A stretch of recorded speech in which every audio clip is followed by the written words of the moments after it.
দুনিয়ার মানুষ, তোমাদের জন্য একটা সূর্য আছে আর আমার জন্য একটা সূর্য আছে। তোমাদের সূর্যোদয় হয় প্রতিদিন ফজর নামাজের পরে, আর আমার সূর্যোদয় হয় প্রতিদিন ঈশার নামাজের পরে। ঈশান নামাজ পড়াশোনা সে কোনদিন সূর্য উঠছে? আর উঠলে মানুষ বাঁচব, মরব। আয়েশা সিদ্দিকা বলেন, আমার স্বামী তো জাহানের বাদশাহ, রহমতের নবী যখন আমার ঘরের মধ্যে অন্ধকার রাত্রে প্রবেশ করতেন, আমার ঘরে বাতি লাগাবো, তেল ছিল না, কোন মোমবাতি ছিল না, স্পেস ছিল না, কারেন্ট ছিল না। কিন্তু আমার স্বামী রহমতের নবী আমার ঘরে প্রবেশ করার সঙ্গে সঙ্গে আমার অন্ধকার ঘর কেমন আলোকিত হইয়া যাইত। আমার নবীজির চেহারার সামনে একটা সুতোর ছিদ্রের ভিতরে সোটা ঢুকাইতা। সুবহানাল্লাহর আওয়াজ তো কম জোর হয়ে যায়, আস্তে মানে আস্তে আস্তে হয়েছে। আর একটু জোরে কম সুবহানাল্লাহ। আয়েশা সিদ্দিকা বলেন, শুধু তাই নয়, নবীদের চেহারার সামনে সুতোর ছিদ্রের ভিতরে সুতা ঢোকাইলাম, খাতা সেলাই করলাম। এটা আমার নবীর সৌন্দর্যের চেহারা ছিল।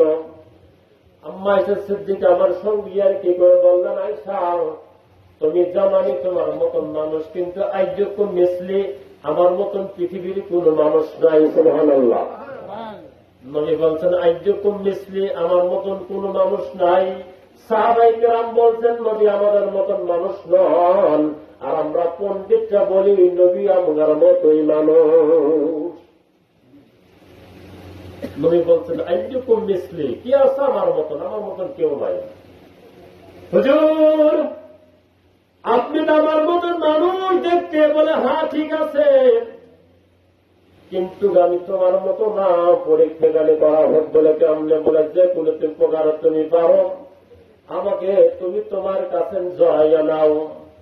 আম্মা আয়েশা সিদ্দিকা দেখলেন নবীকে আমি কেমনে কাছে জড়াইয়া নেব। কাছে একটা অন্য ছিল, অন্য যেরকম কাজ দিয়ে যখন টান দিছে, নবীর মাঝখান দিয়ে অন্য বের হইয়া আম্মা আয়েশা সিদ্দিকের কাছ চলে গেছে, কিন্তু আমার নবী তার কাছে যায় না। হুজুর কি ব্যাপার? তাই এটাই তো ব্যাপার। সুবহানাল্লাহ, এইটাই তো ব্যাপার।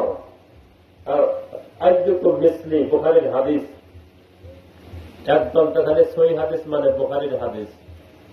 আর কয় দুরূদ ইব্রাহিম ছাড়া কোন দুরূদ শরীফ দেয়। এই ডায়াবেটিস, ক্যান্সার, ভাইরাস সারা বাংলাদেশে, সারা বাংলাদেশ।